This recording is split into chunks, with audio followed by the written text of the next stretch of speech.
I change my brain? Am I just a victim to who I am?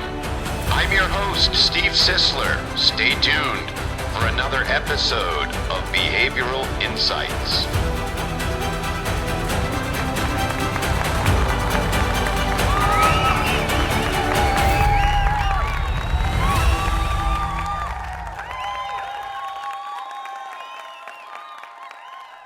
Are we really free to do whatever we want? Can we easily change our behavior simply because we're tired of it? That's what we're going to be talking about today. This is episode 15, Behavior, Motivation, and Free Will, coming up on Behavioral Insights.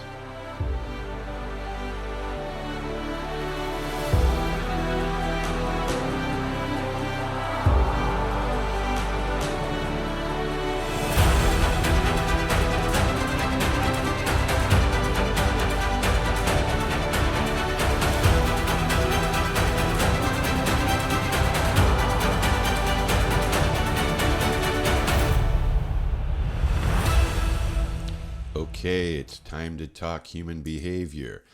I don't know if I need to apologize or not for podcast number 14. I know I listened back at it and I rambled a lot, and it was a little confusing, I think.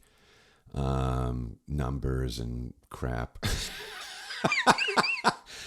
I was actually going to delete it, and I went back into the program that, where the podcasting really originates, and there's already a bunch of downloads. So then I was like, do I want to do that? Is somebody going to tell somebody about it? Did somebody like it? I'm not really sure. So feedback would really be helpful on that. But I will say this, I'm not going to do that again. I just, the way I set these podcasts up, I really don't have an outline. I just sit here and talk off the top of my head, which may or may not be good.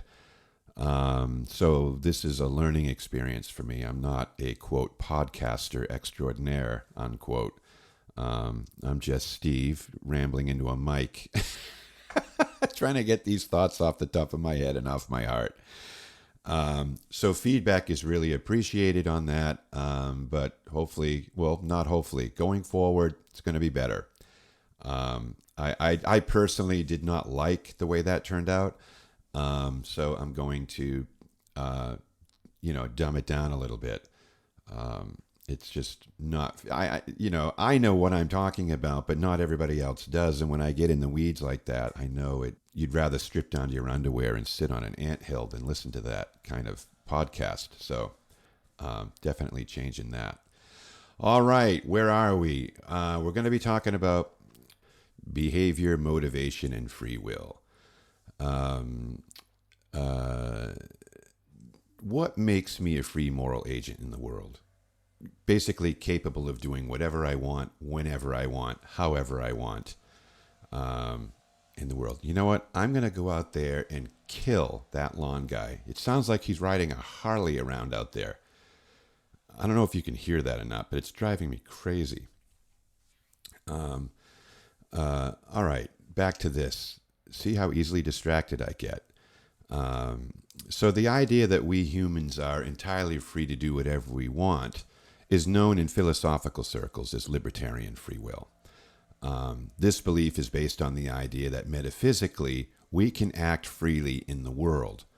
So what is metaphysically? What's the metaphysical component that allows for authoring prescribed behaviors in the world? It's known as a soul, or a spirit, that kind of a thing. So I know in Pauline theology, this is in Christendom, the idea that we are a spirit, we live in a body, and we contain a mind, is the way that philosophy works. And I used to teach extensively on that. Matter of fact, in the 80s, early 90s, I had like a 15-hour series I did called Spirit, Soul, and Body. Notice how the brain is not even in there, but the brain would be the body part. So your body and your brain, those are all the physical components of a human being. And then there's the metaphysical components of the human being. It's dualism, right? There's two things going on here. Think about a glove or a mitten. That's my better word, mitten. Think of a mitten laying on the table and then putting your hand inside the mitten. Now, the hand in the mitten is the real you, and the mitten itself is your body, your brain, your blood vessels, your heart, your liver, your tongue, toenails, eyeballs, blah, blah, blah, right? It's all the physical components to the body. So this metaphysical component, or quote, soul, is sometimes referred to as the ghost in the machine. So the brain is the machine, and there's a ghost inside that machine working the controls, so to speak. So think about, a scientist sitting at a control table with lights and buttons and levers, and that's the sociopathic mind, right? And moving levers around, causing you to murder people.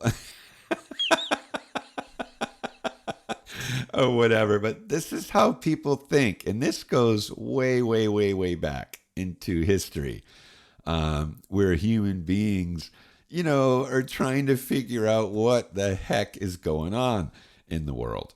In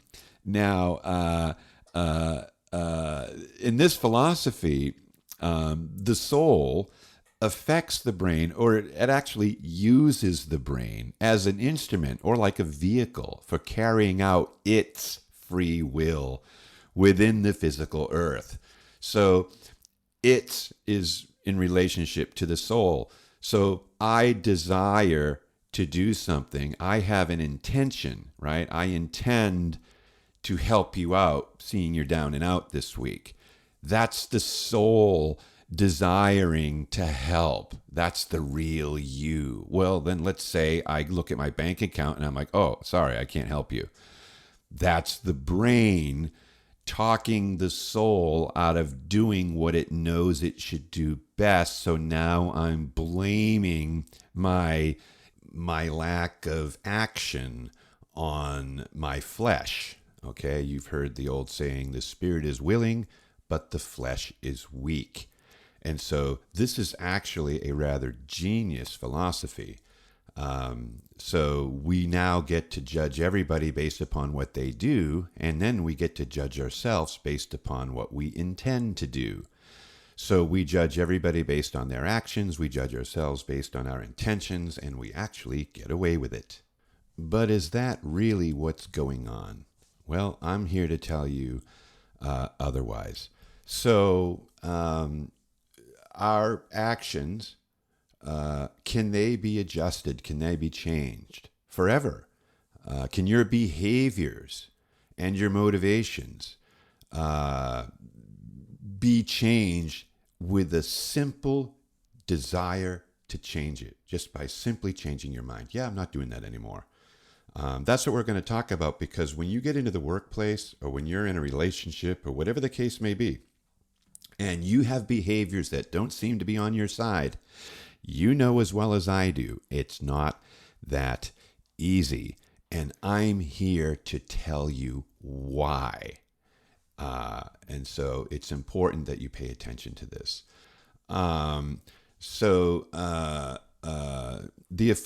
What's the opposing philosophical position to libertarian free will?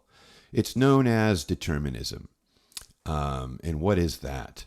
So determinism posits that every event has a cause that determines that event. All right, that's really what determinism is. It's the idea that all things are governed by cause and effect, and which actually, translate into free will is just an illusion. You cannot hold both philosophical views simultaneously. You can't believe in libertarian free will and also be a determinist at the same time. But people try to do it. Um, and we're going to talk about that in just a few minutes. So in an effort to better understand behavioral and attitudinal change, we have to first understand the mechanisms at work in our brains that afford any opportunities for change, if change's even going to happen. And part of understanding this is understanding what's known as the principle of alternate possibilities. So the principle of alternate possibilities holds to the idea that an action is free only if the person doing the action could have done otherwise. Oh boy, here we're getting into it now. So you read in the news all the time, you hear about somebody who walked into a liquor store, let's say. They picked up a 6-pack of beer or a case of beer. They walk over to the counter, shoot the cashier in the face, and then walk out with the beer. All right, now we need to rewind that.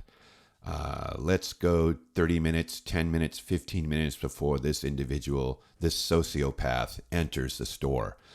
The principle of alternate possibilities holds to the idea that this guy is outside sitting in his vehicle thinking all of this through and thinking, okay, I could go in this store, get a 6 or 12 pack of beer, walk up to the cash register and pay for it, and then go home. That's possibility A. Alternate possibility B. I go into the liquor store, I pick up the 12 pack of beer, and I just walk out with it and then run like hell. Or alternate possibility C. I go into the store, I pick up a 12 pack of beer, I walk up to the cashier and shoot her in the face. So, when we see a crime and we hear about a crime, we're thinking that that's what's going on. We're thinking that the individual is basically weighing all these possibilities and then choosing the worst one with a smile. So I'm sorry to burst your bubble, but that is not what is happening. And this is an extreme example, but we can, narrow this down to you trying to lose 20 pounds.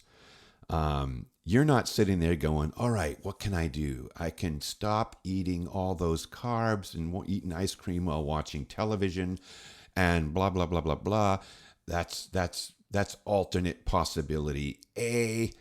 Alternate possibility B. I can, take these particular pills, go to the gym every morning, getting up at 5:30, and I can do that. And then, alternate possibility C. I can, fill in the blank here. And then we decide, you know what?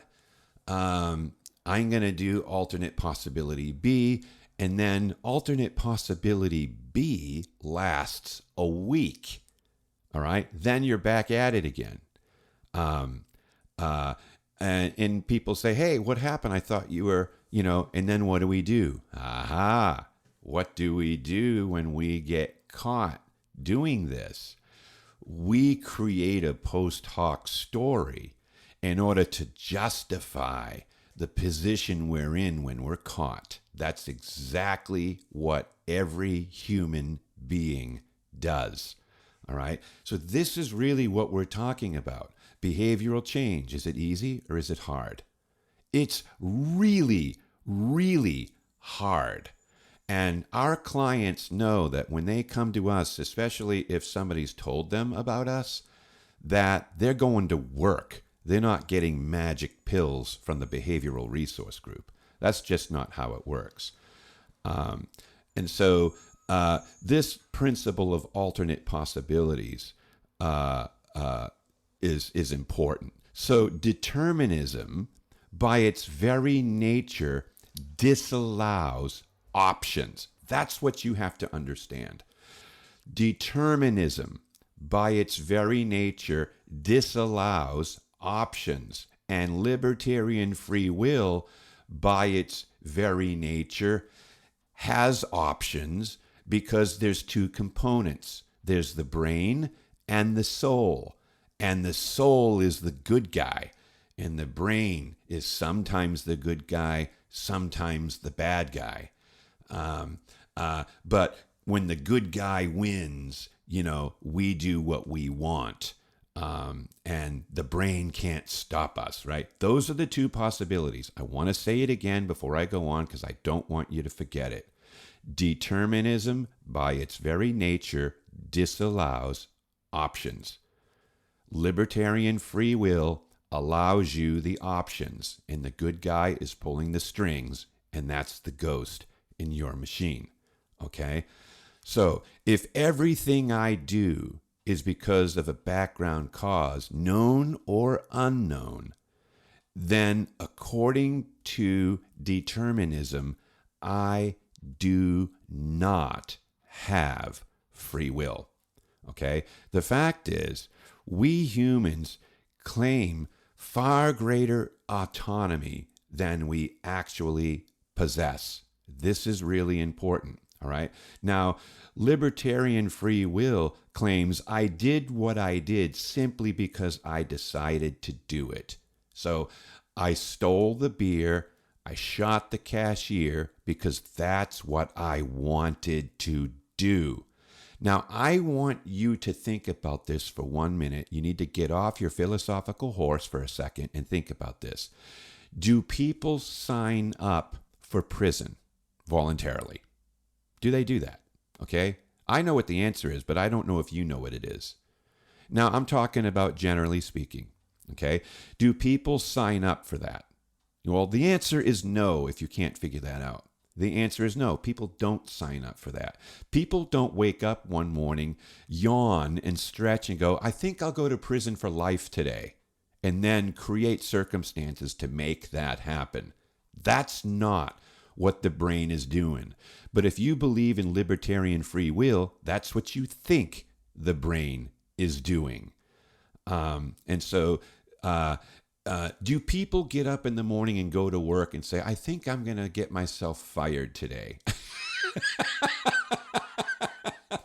The answer to that is no. People do not get up in the morning and think to themselves, I think I'm going to get fired today. All right. Does one of the managers I know of in one of the companies I consulted in 2009 get up in the morning and go, I think I'm going to slap one of the women in my office's ass today and get myself fired and in a big, huge lawsuit? Okay. Do you think that happened? Absolutely not. That did not happen. So libertarianism claims we do what we do simply because that's what we decide to do. I could have done otherwise, but out of the choices available, the thing that I chose to do was the thing that I did. Okay? Now, we know for a fact that this libertarian perspective runs counter to the way the actual physical world works. All right, so the proponents of this philosophy, they've got to find a way to account for their view of how free will works to avoid the conflict in reason, because we know that the physical world is based on cause and effects. We already know that. That's not ever up for question.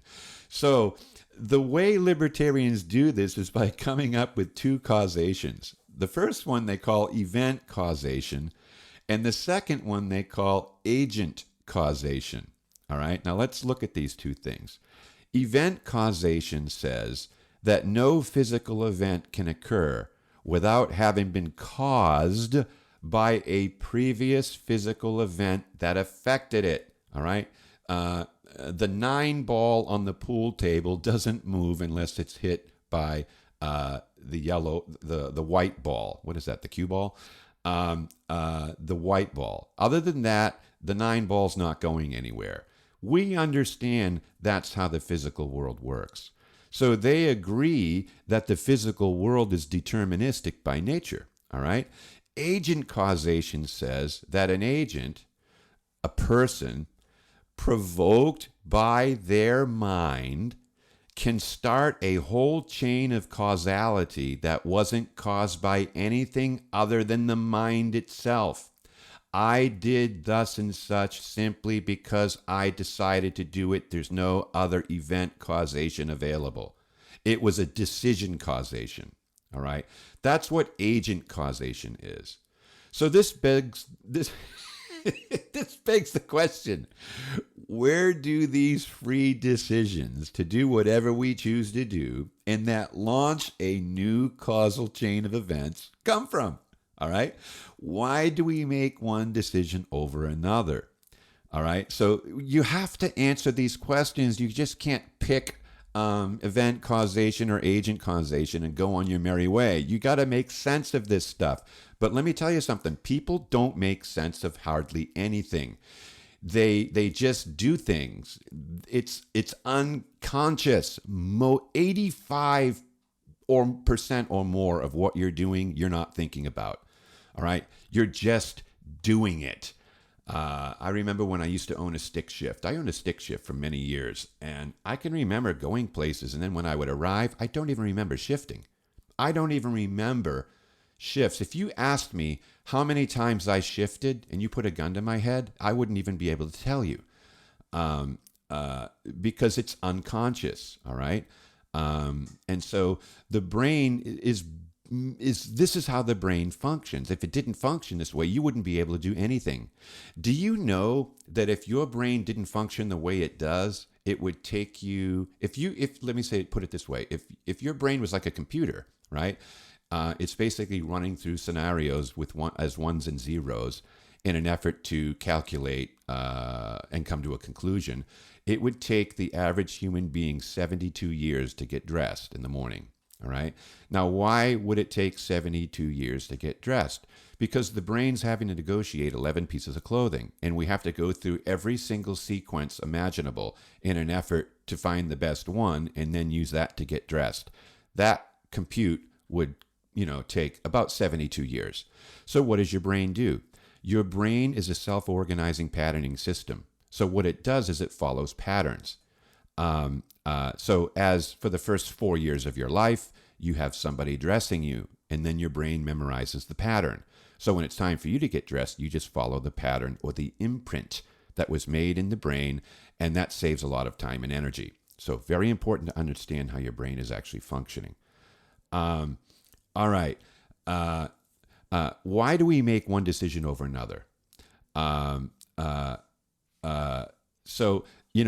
Dr. Sam Harris came to some conclusions on this, and I think are excellent. So he says the final philosophical view of free will is this: both determinists and libertarians are confused. And free will is compatible with the underlying truths of determinism. So according to neuroscientist Sam Harris, the only respectable way to endorse the premise of free will is to be, ready, a compatibilist. All right? So you're either a libertarian when it comes to free will, you're either a determinist when it comes to free will, or you're a compatibilist when it comes to free will. What is a compatibilist?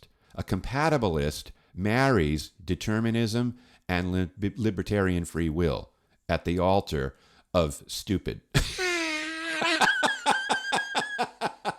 Okay? And that way we get to do what we want, whatever we want, however we want, and if we can't, we've got an out. All right? And this is what human beings are great at doing. They're so great at passing the buck. I mean, we are master illusionists. We are experts at passing the buck. And how long have we been doing this? Thousands and thousands of years. Just think of the Genesis narrative in the Hebrew Old Testament of the Bible, right? Remember, God shows up and he says to the two people that he made in the woods, he says to them, all right, you can do anything you want, folks, but don't do this. And he puts this tempting tree in the middle of the garden and says, oh, this is the best looking tree around, but don't touch it, right? So this allegory is fantastic to show how people operate, how brains work, right? Eve gets alone, according to this narrative, and is hanging out about the tree, and this big snake comes along, talking snake, mind you, and says, "Oh, hast gone sad," right? Starts questioning the authority in the story. Anyway, convinces her through the power of influence to disobey the rule or the command, so to speak. And so she does. She takes a bite of the fruit, and then all hell breaks loose. And then, her husband comes over and is like, "What the hell have you done?" Oh, no, we're doomed, right? And so, and then, God shows up. What's going on? Like he's not clued into this. What's going on? And then looks at the woman and said, "What did you do?" And she says, no, I'm sorry. He doesn't go to Eve. He goes to Adam. So in the story, he goes to the patriarchal head. So obvious this is a Hebrew story. Women are cattle and men are farmers. So he goes to the head of the household and said, "What happened here?" And he's like, "Well, that woman you made me? She's insubordinate." He goes, figures. So he goes to the woman, "What did you do?" She goes, "Okay, that snake you made? He tricked me." Okay, so this is what people do. We are masters at passing the buck. And we've got stories that are about 2,000 to 3,000 years old proving it. And so I love that story. So anyway, that's what's going on here. We have to understand, all right? We have to understand that what's really going on in the brain here is that unconscious neural events are really determining our thoughts and our actions. So determinism is really what's happening here. Unconscious neural events are really determining our thoughts and actions. I'm repeating that because I need you to hear that. So let's say I desire to lose 20 pounds. But I'm more often than not faced with what I'm going to call competing commitments. All right. What is a competing commitment? A competing commitment is another reason why losing the weight is a bad idea. Okay. So there's a part of me that desires to lose 20 pounds. And this is for real, by the way. I do desire to lose 20 pounds. I'd love to lose 20 pounds. And don't tell me I don't want to lose 20 pounds, because I do want to lose 20 pounds, but I've got competing commitments, right? There's the other part of me. Now, when I say me, I'm not talking about, the scientist moving levers, all right? I'm talking about the brain. I am my brain. I am a brain named Steve, all right? I'm not Steve, who also, by the way, has a brain, and I'm trying to keep it clean. That's not what's happening. What's happening is I'm a brain named Steve. I'd like to lose 20 pounds, but I've got these hidden competing commitments that are causing me to not lose the weight like I would want to lose the weight, and I can't seem to get a handle on this, right? So maybe I've wanted to lose 20 pounds for a whole year, right? Why don't I just decide to do it, all right?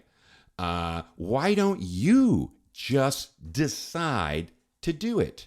Think of Nike, right? Think of the Nike symbol and their slogan, just do it. I'm going to tell you right now, that's the stupidest slogan I've ever heard, because you know as well as I know, you can't just do anything, all right? Now, I said to myself, I want to do a podcast that's real, right? Not a fake one. I want to do a real one. And if you're listening to this podcast, that's all you're going to get from me is reality, right? That's what I'm about, reality, the real deal. And so Just do it doesn't work. And every single one of you listening to me know it. Deep down, you know it. Just do it doesn't work. Now, that's not to say that every single one of you out there are things, just certain little things in your life that come easy to you. Okay? I don't smoke. All right? I don't smoke. I've tasted smoking. I've tasted cigarettes when I was young. I tasted it just to see what it was like, and it made me sick. I even tasted Skoal. I dipped peppermint Skoal because it smelled so good. I said, let me try some of that. And I accidentally swallowed my saliva and puked. So I've tried that. I tested it out to see what it was like. And the reason I did it wasn't because I wanted to, quote, take up smoking. I just wanted to see what all the hoopla was about. And I didn't like it. Now, there are others of you out there. You were drawn to smoking. You tried it, and you maybe didn't like it, but you did it again. And then you did it again. And then you saw some sort of a benefit to it. Maybe it was a de-stressor for you. Maybe you thought it suppressed your appetite, and maybe it did. So there's a lot of neurological things going on when you breathe smoke into your lungs that has tobacco in it. So your brain saw those as positives, right? And then you did it again and again and again. All right, now you're 40 and you can't stop. All right, so let's pull out the Nike slogan. Just stop. Just stop it. Just stop it. Right? Just stop it. Just stop smoking. Stop today. Never pick up another cigarette again. Okay. And so, what's wrong with your ghost? It doesn't work. What's wrong with your ghost? It's weaker than your brain. What's going on? Right? What's going on? You desire to change, right? You intend to stop smoking, but you never do it. What's wrong with you? Right? See what happens here? This idea that we can do whatever we want and everything we decide is an actual decision where we sit down and deliberate with all the competing possibilities is false. It's not true. And so this is why when people come to me, they're thinking, oh, so I'm going to talk to Steve. He's going to run, my analysis, and he's going to tell me what to do, and everything's going to be extraordinarily amazing, right? Absolutely not. That's not how it works. And if you think it works that way and you're hunting around on Facebook and Google for your quick fix, you can forget it. There isn't one. And this is what a lot of people don't like to hear. So just because I want to lose weight, it doesn't mean I can just decide to lose it. So some of you are saying, well, then if you're not losing weight, it's because you really don't want to lose the weight. That's not true. That is not true. I used to say, because I was in the Libertarian free will camp years ago, I used to say, the only reason why you smoke is because you love it. Now, there are aspects to that are true, because addiction is based in, dopamine secretion and different things. So yes, there are patterns within the brain that are working that are very hard to stop, all right, because this is largely unconscious. This is similar to the elephant and the rider doctrine, which I believe I've spoken about in a podcast before. And it's a little more complex than that. So I do want to lose the weight, but I, quote, can't lose the weight. So what's my reality? My reality is this: until my unconscious mind releases the lose weight card from the abyss of unconsciousness, I'm pretty much out of luck when it comes to losing weight. Period. End of story. Now, if you don't believe that, it's probably because you decided to lose weight and did. All right? So here's what happens. I don't smoke. So it would be easy for me to talk to all the smokers and say, hey, just do what I did. I took up smoking and then I stopped. You can too, right? Well, we know that's wrong. So the people that find it easier to lose weight, they're all about other people not losing weight. And they like to think it's because they're not choosing to lose weight. And they want to come up with a myriad of reasons why you're doing it wrong. so they can sell you a bill of goods on weight loss.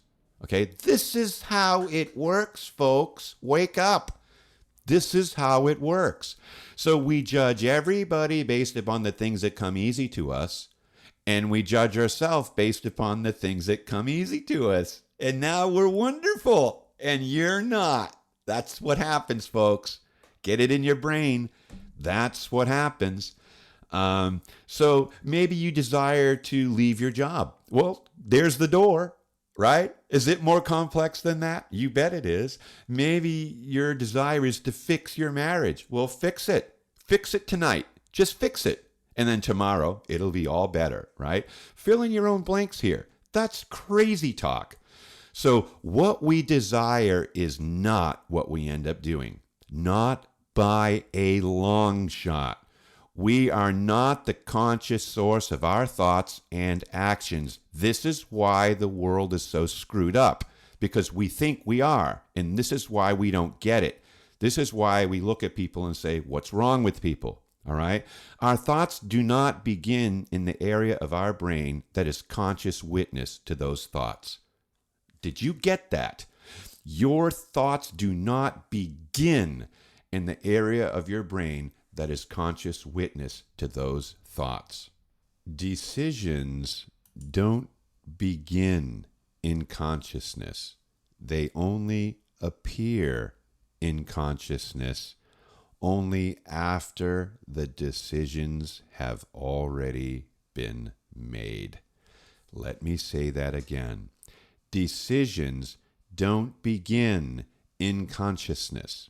They only appear in consciousness only after the decisions have been made. I call this the invisible card dealer. So let's talk about that for a minute.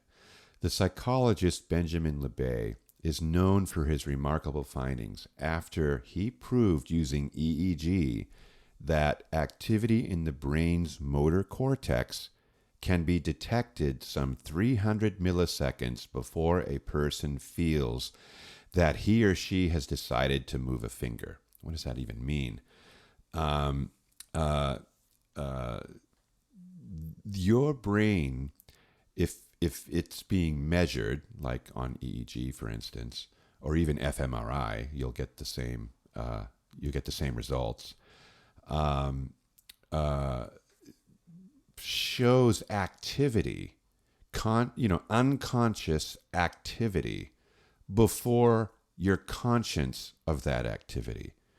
In other words, they set up an experiment and later found that two regions within the brain that contained information about which button, let's say, subjects would press a full 7 to 10 seconds before the decision was consciously made to press it.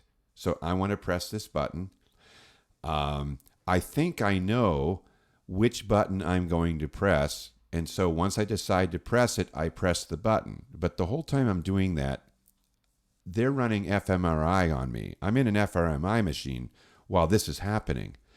And they see up to 7 to 10 seconds before I think I've decided to press a certain button, that decision's already been made. In other words, I've pressed a certain button out of a series of buttons, okay, to reflect a certain number. I've already done it before I knew I was going to do it. What does that mean? It means we don't deal our own cards, which mean, well, imagine cards mean our thoughts, our decisions, action steps that we would take. They're dealt from an unconscious abyss in our minds and presented to our conscious self in the form of a seemingly random hand. So think of dealing cards, right? So for example, think about motivational guru Tony Robbins. Okay, why is there only one Tony Robbins? How many people listening to this podcast are speakers? You like to speak, you like to encourage people, you're an influencer, blah, blah, blah, right? I've spoken thousands of times in my lifetime. I'm a speaker. So who else among the millions of available people would love to help and motivate people just like Tony Robbins does? Or perhaps they believe they could do what he does. All right? Well, I'm saying to you, go do it. Okay? Go get you a stage, get on it, and talk. And invite some people. And then after some time, you'll have a bunch of people wanting to hear you, right? So how does that work? So I've spoken publicly. I've spoken publicly thousands of times. Could I fill a stadium like Tony Robbins? All right, who's standing in line to pay me $60,000 a year just for proximity space, just to be with me in the same room, right? People pay Tony Robbins 60 grand to be in a room with him, with other people paying 60 grand to be in the same room with him. So you're not the only one in the room with him, but you are closer to him than you would be at an event, and it's worth 60 grand to people. Okay, why aren't they paying you 60 grand to be in the room with you? What's going on here? Does this really mean, well, I want to do that, so go ahead and do it? Well, I'm attractive. I have good things to say. Great, go say them. See what happens, right? Do you see how you are really not in control of what happens to you, through you, for you? None of this, okay? So this is why the problems and challenges aren't easily rid of in our lives, or habits and behaviors and things that we're doing. We can't just, quote, fix it. We can't just, quote, do it. Is it because I didn't take some online coaching class? Is it because I don't believe in myself, right? Is it because, I'm not the best speaker in the world? How many speakers do I know that aren't really that great as far as oratorial skills go yet? People pay them a lot of money, blah, blah, blah, blah, blah. There's all these things happening, and you can't just make a decision and make things happen the way you want them to happen. Okay? Let's say you want to put away money each month for your retirement. Let's say you're 35 years old. Okay? How's that been working out for you? How many want to put money away? It's easy to do, right? Just put aside a certain amount of money each month, and when you turn 70, you'll be a millionaire. You know how that works. You've heard it time and time and time again, right? It's easy to do, right? Just put the money away.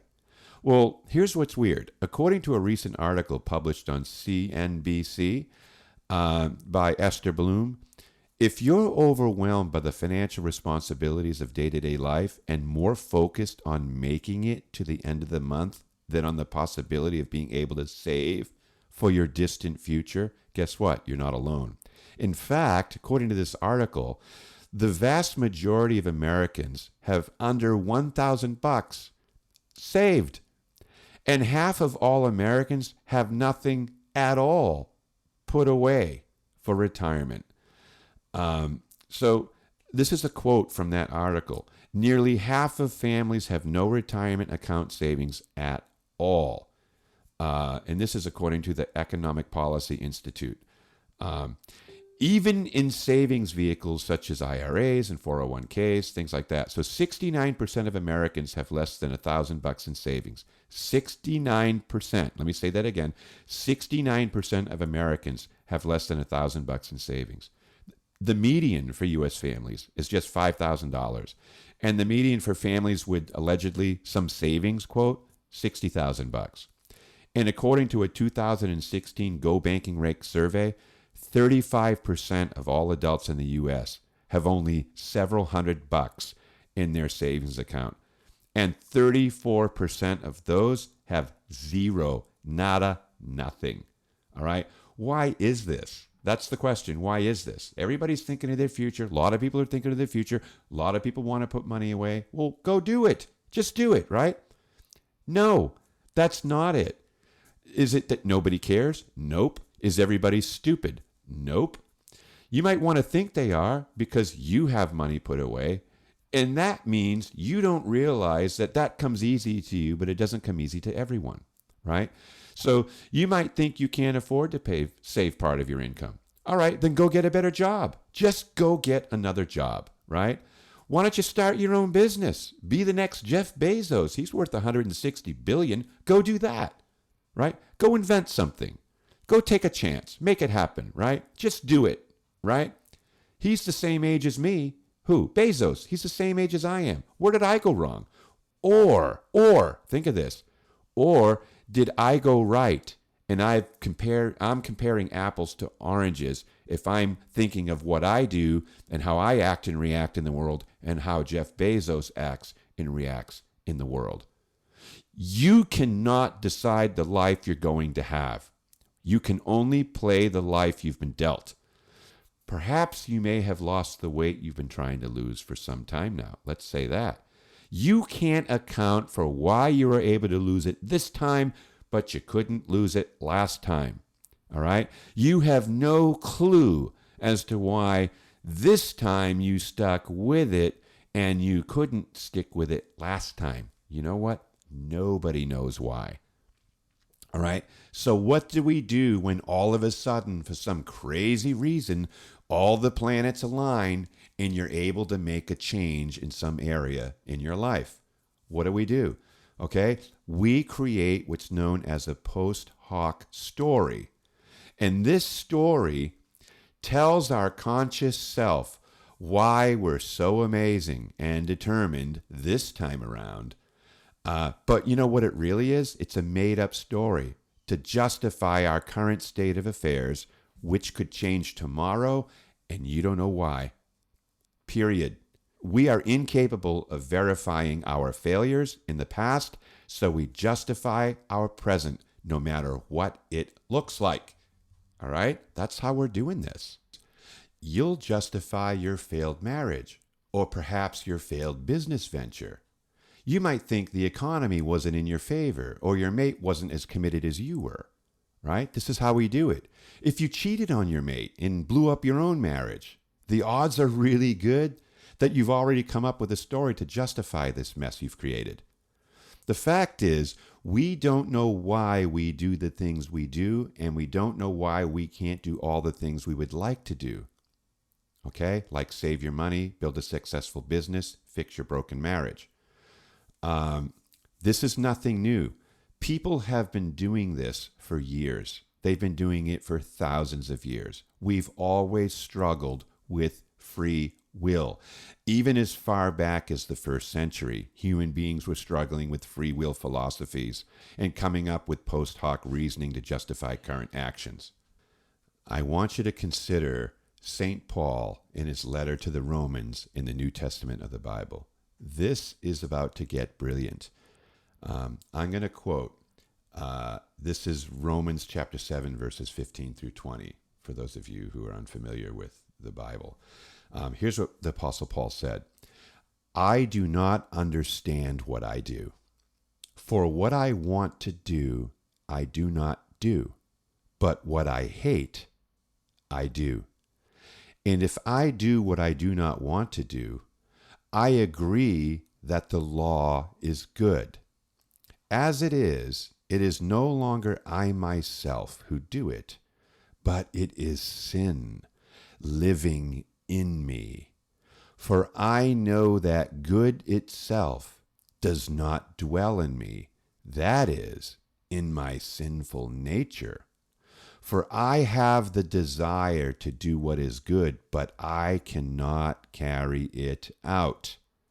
For I do not do the good I want to do, but the evil I do not want to do, this I keep on doing.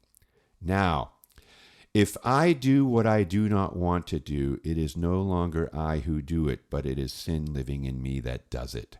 End quote. Oh, okay. All right. I figured it out. Did you? All right. I do not understand what I do. I'm going to repeat a couple things here, and then I'm going to interject my thoughts on this. For what I want to do, I do not do. What I want to do. Okay, so that I right there, what I want to do, that's the ghost in his machine. All right? So the I is the, quote, holy part of Paul. So his real self, all right? His real person. Remember the hand in the mitten. This is the hand we're talking about, not the mitten. The hand, the real Paul, the paw that will live on after the mitten dies, the hand that lives on after the mitten dies. So this is the real thing. I don't understand what now the I is his sinful nature. See, this is dualism. This is the philosophy of, the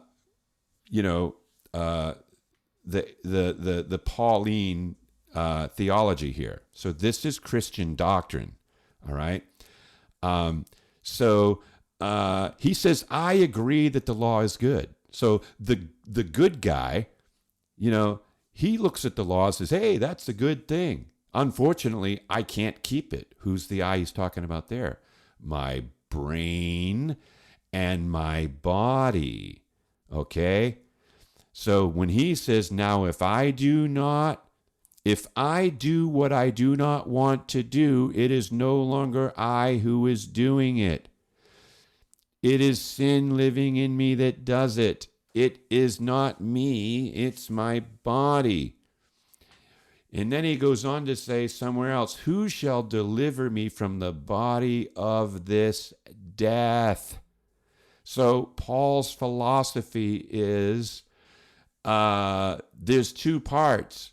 There's the good me and the bad me. So whenever I do what I do because I'm adding this. He's not saying it, but I'm going to add it in here because I don't really have any free will. I just do what I do, and then I look at it in hindsight, and I got to figure out a way to fix what's all wrong here when things go sideways. So what does the author do? The author justifies his conscious self by claiming the entity of, quote, sin is wreaking havoc within him. He claims it is not actually him that is actually doing wrong things. It's sin residing in his body that's doing it. So according to his philosophy, sin has the ability to take over the controls of the machine in his mind and kicks the ghost out. The pilot of his actions is no longer him. Okay? So he isn't giving conscious permission to do what he's doing. It's just happening, right? This is genius, to be honest. He is able to separate his sinful nature self from his good nature self, creating a dual-natured being. What is this called, folks? This is a form of compatibilism, okay? This is compatibilism. He's justifying the actions and blaming another system on it. But isn't this what we're all doing in one form or another? Isn't this what everybody's doing? We are all products of background causes that are really, to be honest, out of our control. Okay, you didn't choose your parents, right? You didn't choose your genome. You didn't choose your brain type. You didn't choose your school. You didn't choose your peers. You didn't choose your teachers. You didn't choose your neighborhood when you were a kid, right? Are you responsible for the larger part of your life, the life you've had up to this point? How much of this are you responsible for? How about mostly none of it? All right? So all we can do is build a story or create a post hoc story that suggests we are. Here's a good example. Quote, I knew that when I saw her, I was going to marry her. Yeah, you can say that when things are going well, but you didn't know she's going to be your worst nightmare in 6 years. All right? That happens. Or he's going to be your worst nightmare, in 6 years. So the question's persisting here. How are you playing the hand your unconscious mind deals you? Why am I not a sociopath? Why are you not a sociopath? Or why are you a sociopath? Did you get up one day and say, hey, I want to be a sociopath? Or are you just one, right? The reason why I'm not a sociopath, the real reason, I'm lucky, right? I am lucky that I didn't grow up here I didn't have this DNA sequence. I didn't have those parents, right? I didn't have my dad putting cigarettes out on my back, all right? I didn't have any of that. So I'm lucky, all right? So this is how you need to understand how things work in this world. How did I get to this place in my life, whatever that is? I failed math in high school. I tried to go to community college, but it proved too difficult to continue. It was a nightmare. I couldn't stay focused. I couldn't pass tests. I would leave and go to the mall in the middle of class. And if it weren't for spell check, I'd really be in trouble. So there are multiple thousands of problems and challenges and opportunities we've all faced that are completely out of our control. Okay, I'm sitting here right now thinking of the trajectory that my life has taken, and it makes no sense at all. All right, I could not have planned the life that I have this way if I had a degree in planning and 1,000 years planning time. I would not have come up with what's going on right now, right? Can I take credit for all this? Mostly, no. Mostly, no. And this is why it's so annoying to me when certain people are at a certain place in life and they try to tell you, just do this and you'll be here just like I am. Oh, really? This is why, coaching funnels and all this stuff online where, become an amazing entrepreneur school, just do this, just follow my program and you'll have as much money as me. Blah, blah, blah, blah, blah. That's all hogwash, folks. It's absolute hogwash. You either have the brain for that or you don't. Now, you might be able to tweak some things. I'm not saying you can't, but you might be able to tweak some things. You can make some changes, yes, but fully overhauling and being this person because you don't like being that person, no. You need to embrace who you are. You really need to embrace who you are. Let me go back even further to 1982. I went to work in a mobile home manufacturing plant, all right? Excuse me, I just got out of high school. I was so terrible at this new job, they had to shut the whole plant down. I ruined everything. I made the assembly line stop. And they had to send everybody home. And the only reason why they didn't send me home for good was because they wanted me to stay and fix it. And the only reason why they kept me on is because I did fix it and I had a good attitude when I did it. That's why they kept me on. All right? So I made so many mistakes. After that genius job, I decided to go to seminary for 2 years. Did I really make that decision? I didn't. That decision was made for me because a distant relative called me up and told me he'd pay for me to go to seminary. Not college, seminary, which isn't college, by the way. And so I went. Did he end up paying my way? No, he didn't, right? I'm stuck out in Oklahoma, broke, at 22 years of age or whatever I was.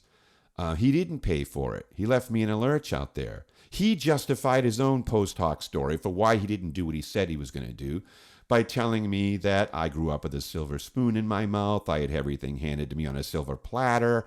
So I'm not paying for your way to school. Now, that's crazy. So he's crazy. So I had to figure out what to do. And I did it. So why did I do it? Because I'm a genius? No, it was simple survival instincts kicking in. And so when I was going to school there, I took a day job when I wasn't working, night job. I worked at Handy Dan's Home Center, cleaning floors. This is really before Home Depot even existed. So for extra money, I do odd jobs like pulling weeds for people. I actually pulled weeds for money. And unfortunately for this one poor lady, I ended up pulling up all her perennials. She stood there crying because I ruined all her landscaping. I thought I was pulling up weeds, but I was pulling up these flowers that, they were bulbs that they come every year, and I pulled them all up. And she basically told me to get off her property. So, I could go on with stories like that. I spent years fumbling around in the dark when I was young. I didn't know what I wanted to do. I had attention deficit disorder. I had low self-esteem. I was picked on when I was a kid, and I know so many people are kind of tired of those stories. And now I'm thinking, how much of those stories are embellished by my brain that needed to be a victim versus wanted to be a victim? Huh?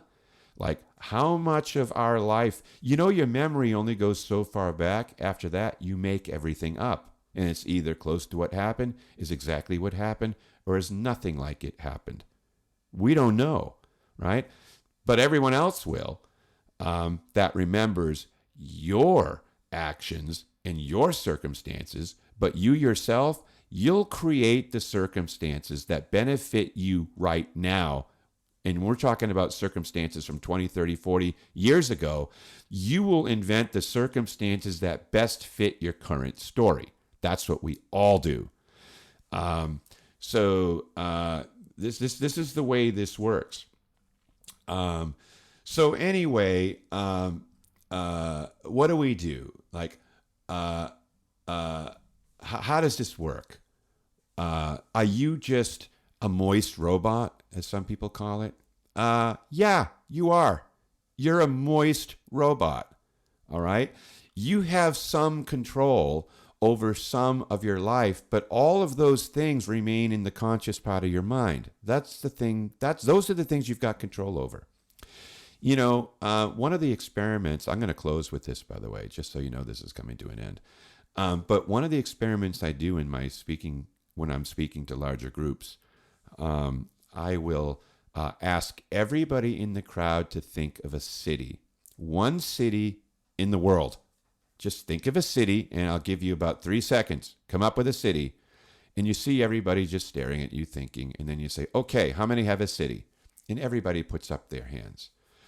And I'll just randomly try to think of kind of a little bit of an obscure city, maybe I'll come up with. And let's say the last group I did this with, there was, I don't know, several hundred people there. And I said, all right, how many came up with Cairo? That's what I asked. Thankfully, nobody did. I said, nobody thought of Cairo, right? Did you think of Cairo? I pointed somebody out. They're like, no. I said, what was your city? And maybe they said Denver. I said, all right, Denver, Colorado. Did anybody else pick Denver? Couple hands, right? All right, nobody picked Cairo. Nope, nobody picked Cairo. Now, okay, now everybody listen to me. You do know Cairo exists, right? Okay, see, now we're after the event of thinking of a city. This isn't before, this isn't during, this is after I asked them to think of a city. They know post-event of thinking about a city that Cairo is a city. I said, but did any of you think of Cairo? Did you even think of it? Nobody did. I said, so what you're telling me is, in that moment when I asked you to think of a city, Cairo did not exist as a city in the world. And they're looking at me and they're thinking. And I said, you had 1, 2, or 3 cards from your personal card deck that's sitting in your unconscious mind as an invisible card dealer, and he spit to you 3 cards: Denver, Phoenix, Boston. That's all you had in that moment. That's it. That's all you had. Cairo is not a city in the world. Maybe you thought of Venice. Maybe you thought of London, but you didn't think Cairo. So for you, in that moment, Cairo didn't exist. So are you telling me you could have chosen Cairo because you're a free moral agent in the world? I could have chosen Cairo. I decided not to.